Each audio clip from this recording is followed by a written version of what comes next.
Bonjour les amis. Alors, dans cette vidéo, nous allons aborder la retouche photo.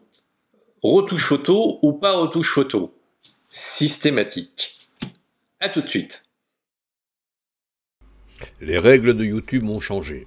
Si tu aimes mes vidéos, abonne-toi, clique sur s'abonner, clique sur la cloche pour ne pas rater mes prochaines vidéos, clique sur le pouce bleu, c'est bon pour mon référencement.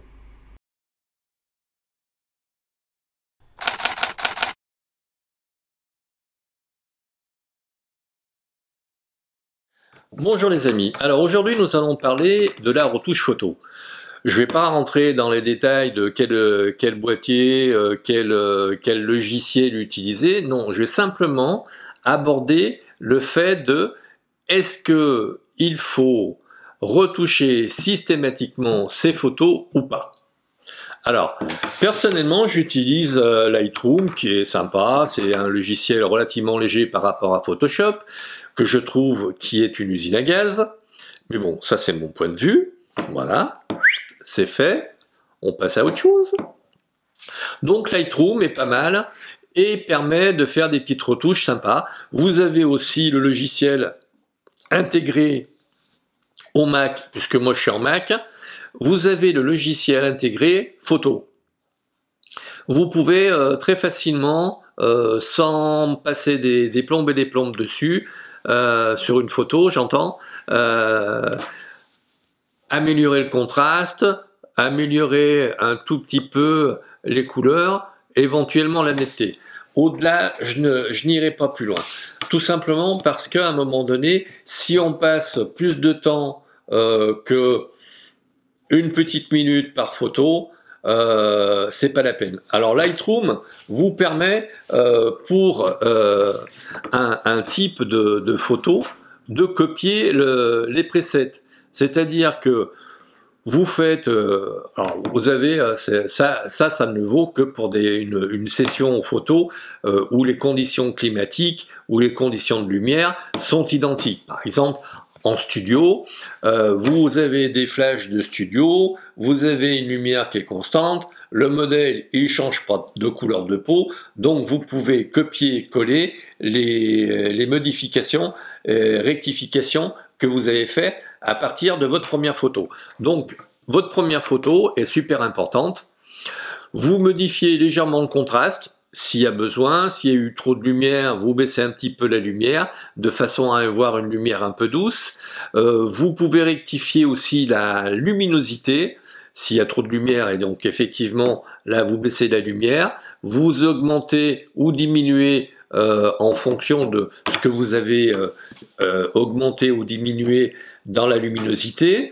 Vous diminuez légèrement, alors si vous diminuez par exemple, si vous diminuez légèrement la luminosité, vous diminuez légèrement le contraste dans les mêmes proportions.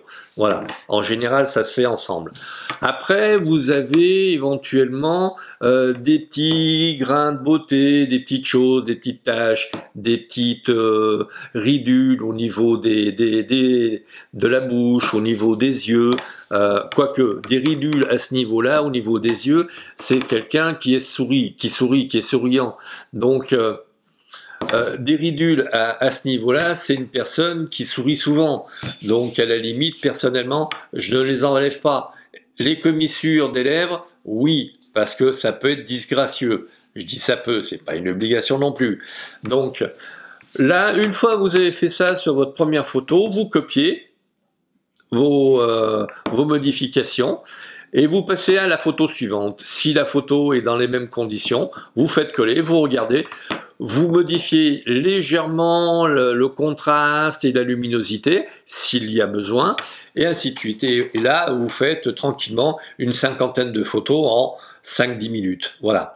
Mais pas plus. J'allais dire qu'il y a des gens qui me disent « Ouais, moi j'utilise Photoshop parce que ça me permet de modifier, j'enlève le tel et tel détail derrière la photo. » J'allais dire que mais si on passe plus de 10 minutes sur une photo, c'est que la photo est pas bonne. Donc si la photo est pas bonne, c'est pas la peine de s'acharner sur une photo qui est pas bonne.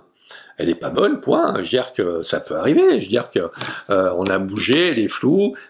Alors si c'est la dernière photo de votre ami et que votre ami décède par la suite, bon effectivement, que vous vous acharniez dessus, bon, on peut comprendre. Mais si le modèle est vivant et que c'est la deuxième ou troisième photo sur 150, c'est pas la peine. C'est pas la peine de passer plus de temps qu'il ne faut pas sur une photo. Faut être raisonnable. Je veux dire que ça sert à rien.